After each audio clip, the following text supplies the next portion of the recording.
Telugu Desam party. Plus ఉన్నటువంటి కాస్త కాపుల్లో స్ట్రాంగ్గా ఉన్నటువంటి గంటాని తీసుకెళ్లి మూలన పడేశారు.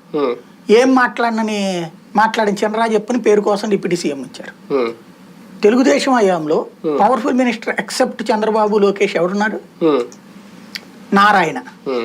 అదేంటి పెట్టు తప్పించి నిజంగా కాపుల కోసం ఏమైనా చేశాడా నారాయణ? కాపులని ఏమన్నా అభ్యున్నత పదంలోకి తీసుకొచ్చే ప్రయత్నం ఏమైనా చేశారా? పైగా కాపులకి ఇస్తాన డబ్బులు ఇష్యూలో ముద్రగడ లాంటి వాళ్ళు రచ్చ చేస్తుంటే ముద్రగడని తిట్టిపోయడానికి కాపులు వాడారు తప్పించి నిజంగా ఏం చేశారు అక్కడ? ఈ పరిణామాలన్నిటి తర్వాత ఇప్పుడు ఇవన్నీ ఎట్లా ఉంటాయి అంటే గ్రౌండ్ డెవలప్మెంట్ అనేది లెక్క. కాపు సామాజిక వర్గానికి వీళ్ళకి సుదీర్ఘకాలపు విభేదాలు ఏంటంటే 70లో పుట్టినటువంటి వంగవీటి దేవినేనిల వివాదాల నుంచి బిగిన్ చేసుకుంటే రాష్ట్ర వ్యాప్తంగా ఆ సంక్లిష్టత ఉంది. అకస్మాత్తుగా ఏ ప్రాతిపదికన కాపు చంద్రబాబు నమ్మాలి? నేను అడిగే పాయింట్ అది. ఏ ప్రాతిపదికన నమ్మాలి? ఏంటి? పవన్ కళ్యాణ్ చూసి అసలు పవన్ కళ్యాణ్ వాళ్ళకేం సంబంధం? వాళ్ళ కులపోడు అంతేగాని పవన్ కళ్యాణ్ వాళ్ళ కులానికి ఏం చేసి పెట్టాడు?